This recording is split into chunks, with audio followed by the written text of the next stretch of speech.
पिढ्यांमध्ये गुंजणार असेल तर त्याला पाठीशी आम्ही पूर्ण समाज राहणार.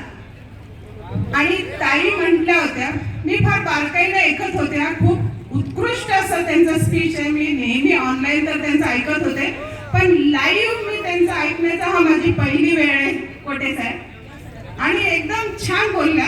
त्यांनी म्हटले कोटे साहेबांना, कोटे साहेब म्हटले होते की आपला कोणीतरी माणूस हा विधानसभामध्ये नेतृत्व गाजवला पाहिजे.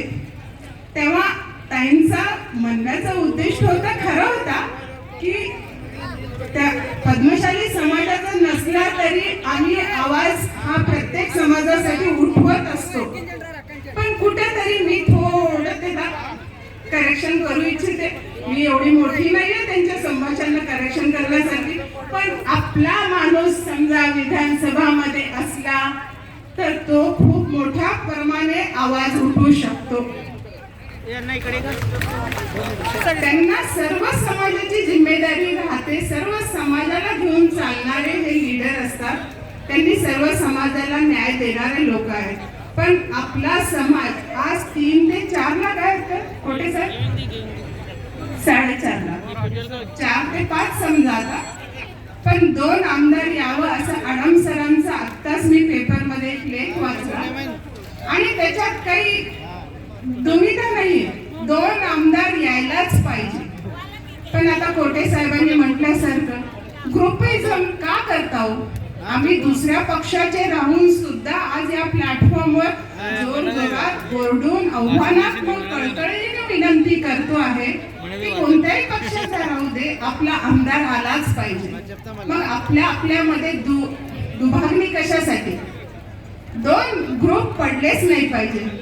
हे एकमेकांना जोडून, एकमेकांना जोडून एक नेतृत्व आमच्या समोर द्या. मग सगळ्यांनी मिळून त्या नेतृत्वाच्या पाठीशी राहून आज एकमेव आमदार आपल्या महाराष्ट्रात फक्त कैलाससाहेब गोरंट्याल आहेत. ते आपल्याला एकदम प्राऊड फील होते की बाबा एक आमदार आहेत. पण उद्या चालून 3, 4, 5 झाले तर काही हरकत आहे का? आपले प्रश्न मांडायला त्यांनी सक्षम आहेत. असे आमदार नसतानाही कोटे साहेबांनी फार सारे प्रश्न तुमचे सॉल्व्ह केलेले आहेत.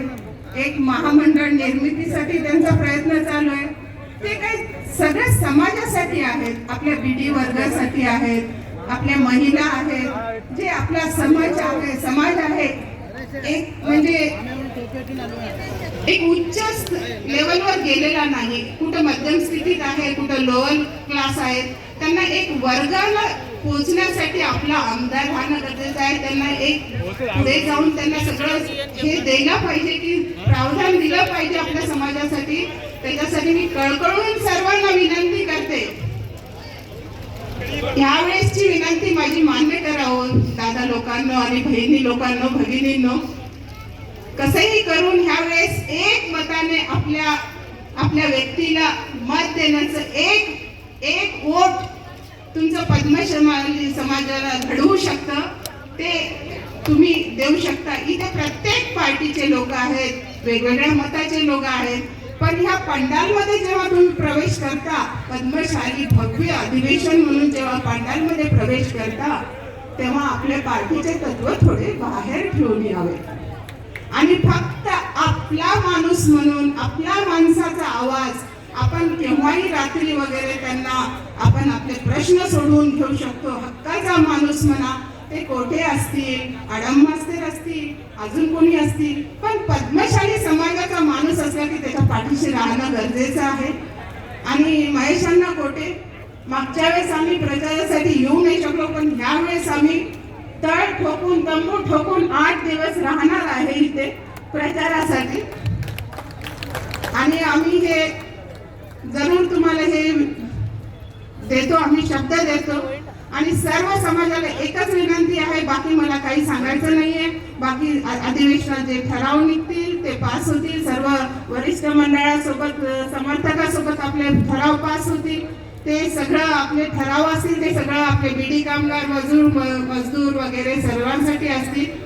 आणि पुन्हा एकदा जय मार्कंडेच्या जयघोषाने माझे 2 शब्द संपवते. जय मार्कंडे.